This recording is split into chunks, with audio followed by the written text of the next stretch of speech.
成日聽人講英國夏天最舒服，但近幾年搬嚟倫敦之後，熱浪就一年比一年誇張。新聞話今年又破紀錄，地鐵月台焗到好似焗爐咁，而屋企風扇吹出嚟嘅全部都係熱風。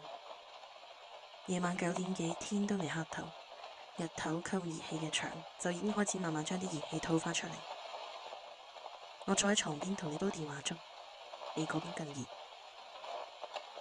電話另一端有風扇聲，嗡嗡咁轉，背景夾雜住樓下小巴衝紅燈嘅響號，醉酒度講粗口，電視播新聞嘅殘響。我啱啱落街買飯，5分鐘就已經成身汗啦。你講，底褲都濕埋。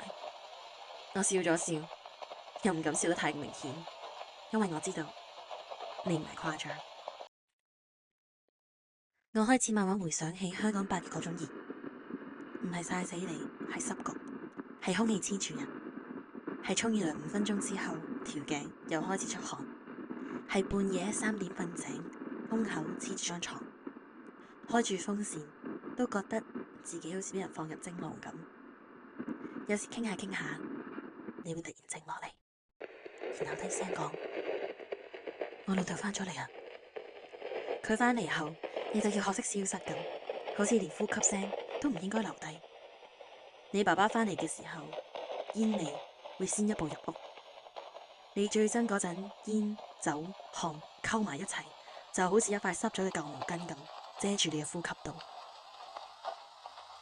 你趁佢沉睡嘅時候，拎住電話落街，有時坐喺公園度，有時企喺 7-Eleven 門口，有時只係沿住屋村慢慢行。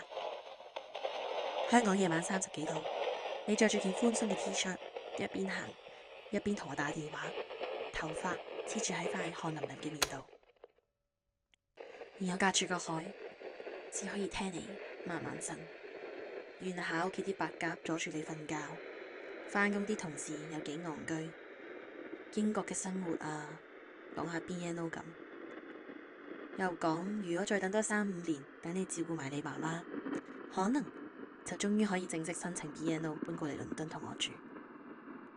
我坐喺倫敦嘅租房，望住窗外嘅藍天，突然好想抱你，唔係想做愛嗰種想啊，只係好想伸手幫你撥開你額前濕住嘅頭髮，輕輕托住你嘅後頸，同你講冇事啊，我喺度啊，唔想你再一個人半夜落街避開酒氣咁危險。但遠距離最奇怪嘅地方，就係你明明聽到一個人快要喊，但你就掂唔到佢。電話有時會忽然安靜，可能你走到信號比較差嘅位置，可能你唔想再講，你只係攰。你把聲會突然變遠，好似突然被吸到一個我見唔到嘅黑洞咁，消失唔見，剩返啲風聲同沙沙作響嘅白噪音，緩緩從我嘅耳邊爬到我嘅腦入面，喺度侵蝕我嘅思路。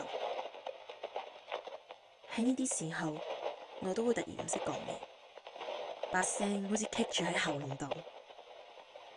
我唔知道要用點嘅聲量、點嘅語氣先可以安慰到你，就好似唔記得咗要用邊個器官同肌肉去發出聲音咁。呢股熱慢慢咁樣融化緊世界，蒸發緊所有有形態嘅事物。我有時會諗，如果有一日我哋可以搬到去一個更加涼嘅地方就好啦，蘇格蘭、北歐，又或者只係一個有樹林、有溪水聲嘅小鎮。你以前無聊講過，不如我哋搬到去我屋企對面座山度住啊，種下嘢、養下雞咁咯。我哋可以自給自足咁生活噶嘛。我第一反應其實係即係好似寮屋咁。咁打風點算啊？漏水點算啊？如果有一日佢無啦啦燒着，咁又點算呢？如果有一日又要搬走去第二個語言唔通嘅國家，咁又點啫？我有時都會覺得自己好掃興。你講夢想，我第一時間計風險。可能因為我細細個就已經移到英國，成日搬屋，又睇住屋企人因錢嗌交，又知道住喺一個永遠唔屬於你嘅地方嘅滋味係點嘅，所以我成日都會焦慮好多現實嘅事情，租金、人工、儲蓄。之後我究竟有冇能力照顧到你？如果你過到嚟，但又一直揾唔到工，又點算呢？如果我份工突然冇咗，咁我哋應該點做啊？我愛你，但係我怕俾唔到一個安全嘅屋企嚟。我驚我做唔到一個夠好嘅伴侶啊！英國熱到反常嗰陣，我其實都會好驚㗎。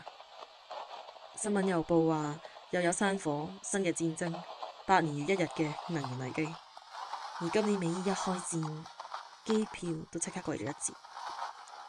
我望住佢價錢，其實都有驚過，但最後都會咁 confirm，因為我更加怕以後飛唔返嚟見你，驚 BNO 有一日突然閂門，而你趕唔切過嚟。但就算油價再升，機票再貴都好，我都會每年暑假返香港嚟見你，因為總要有人穿過熱浪去見另外一個人。有晚我失眠，求你打電話，電話差唔多收線嘅時候，你問我：如果第時真係搬到一齊住，你最想做咩啊？窗外遠處黑夜慢慢變藍，我諗咗一陣。啱啱好有一架救護車經過，遠遠傳來咿嗚咿嗚嘅聲音。我發現我同你之間有好多重要嘅時刻都伴隨住聲音。你屋企風扇嘅聲，7-11自動門打開嘅聲，你落街散步嘅時候拖鞋磨住地面嘅聲音，仲有你講到喊嗰陣突然靜落嚟嘅呼吸聲，好似連英國熱浪夜晚嗰種焗住嘅空氣都有溫度同聲音咁。我哋傾電話，永遠隔住個海。如果有一日真係可以一齊住嘅話，我終於就唔使再透過電話去聽到你啦，而係真真正正喺同一個空間裏面聽到你呼吸。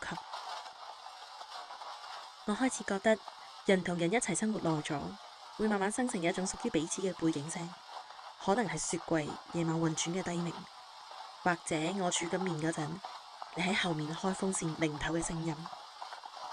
於是我答你：如果我哋真係要搬到一齊住，喺間新嘅屋企嘅時候，我會買把最大最涼嘅風扇，面對面大力攬住你。